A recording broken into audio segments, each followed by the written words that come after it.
Okay? So those jobs are gone. So what are our people doing now that those jobs have disappeared? Using their usual creativity to create new ones.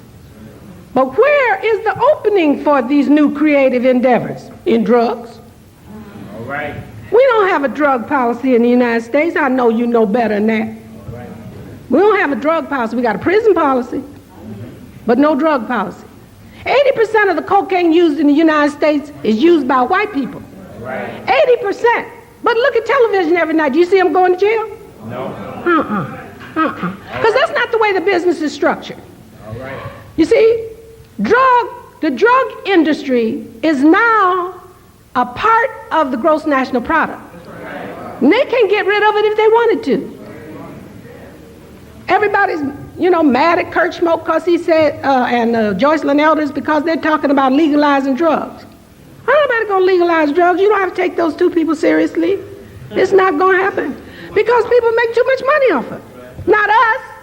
Not us. We're getting killed and going to prison. But that's part of the deal too. Look at this capitalist plan now. Look at it. What did I tell you was to make a profit by any means necessary. Right? Okay, how you make a profit here? Well, you build the prisons. Where are these prisons built? In New York City? In Brooklyn? Oh, where are the prisons built? Who lives there? Okay, then who's going to build these prisons, ladies and gentlemen? Who's going to provide the guards in these prisons, ladies and gentlemen? I rest my case. All right. Going to provide jobs, both construction, maintenance. Okay, that's where the job's going to be in prison. All right, now let's look at where the money goes. A sociologist named Troy Duster at the University of California, Berkeley, has been studying the drug business. Troy is a brother. He's a sociologist. And what he noticed is that there are layers, just like in any other hierarchy, right? There's guys at the top, guys at the bottom. Okay, as you come the top, the international cartel that runs the drug business, it's on top. Those are the international owners of the drug business. And then underneath them is a layer of international distributors. These are the people that distribute drugs all over the world. Then underneath them is a loose network of international bankers. They launder the money so that it can be distributed into legitimate business. And it is this money that's fueling the economy now. There you go. So if you're looking forward to drugs disappearing, you are really naive. That's right. Black people just don't get it. That's right. They just don't get it. That's right. The bottom of the industry, the street industry, is run by poor black and Latino people, or anybody else that's poor want to get in it. Now these are the people selling on the street, so they get caught and they get put in jail. Now, the part of the drug business that's used by the middle class elite gives you less time in jail than that sold to the poor. So as you come down the line from the international cartel, you get blacker and blacker and blacker. Okay? And the punishment starts with the street level. All right. No bankers go to jail. That's right. No bankers go to jail. That's right. The field regional representatives of the country, they don't go to jail. Right. The couriers go to jail. The street distributors go to jail. That's right. The managers of the distribution in the poor communities go to jail. Yeah, that's right. Because it's easier to put them in jail. Because they have no group that helps them to survive. That's right.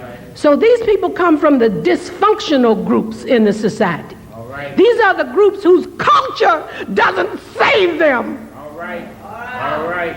Because the people haven't had enough sense to save their culture. All right. All right. All right.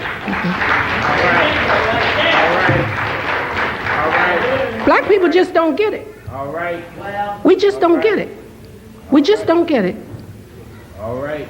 Other groups come in this country, they get it right away. All right. And we get mad at them because they get it. All right. That's it. I've been away from Chicago for 20 years. I came back 2 years ago. I walked down, I couldn't believe what I was seeing on 47th Street.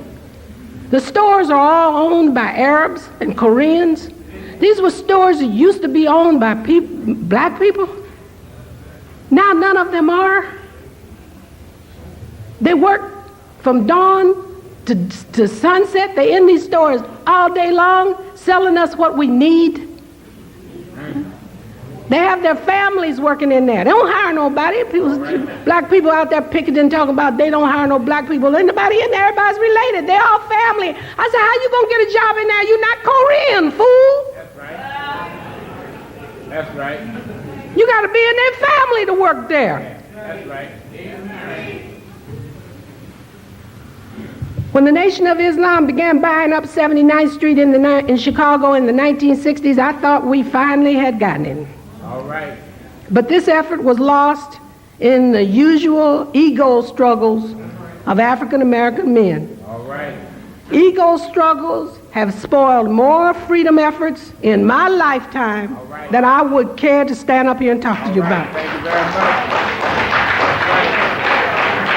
All right. In fact, I have been involved in so many that now I just refuse to join another movement. That's right. We must learn to work together as a group. Alton talked to us about that tonight. I won't repeat it because he talked to us about that. We must learn to do this, ladies and gentlemen, because everybody does it if they get out of poverty in this country.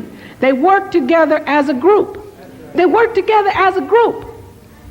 If we are to survive and be autonomous in the United States, we must change our way of looking at living. Our culture is no longer functional because we've lost so much of the culture that used to save us. Our children are killing each other and us because we are not paying attention to what is happening to them. All right. Alton made reference to the prisons. That's the second part of the gross national product. In every state, they are building these prisons to put our people in order to get us out of the labor market and then to exploit us for providing jobs for them. Either way you look at it, going into the drug industry to try to be a businessman at the lower end where you get killed, or going to prison, we're still, once again, exploited, enslaved, used for others to become wealthy so they can be rich. We spend a lot of time being resentful of Koreans and Hispanic people and Arabs who are trying to use this system the way that we should be using it. Now, why don't we do this? Let's look at that for a minute. All right. You remember when I told you about we tell our kids all the time in school, take a turn, but in the real world you don't take a turn? Okay.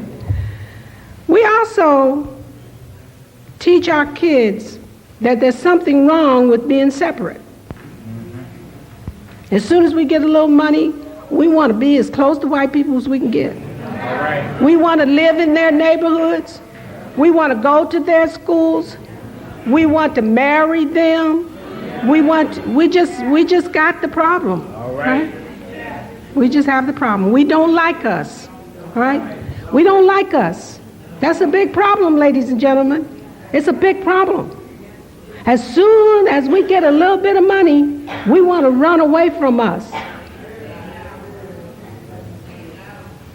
Now, what do other groups do? They run together. Right.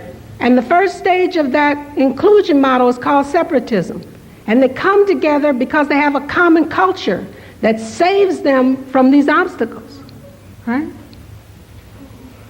Okay. We need to think about being separate. We need to stop being afraid of nationalism, because we're afraid of it. All right. All right. We're afraid of it. Talk to us. And our enemies want us to stay afraid. That's it. All right. Because next to God, nationalism is the most powerful organizing force that man knows. All right. All right. All right. All right. All right. The most powerful The most powerful is God.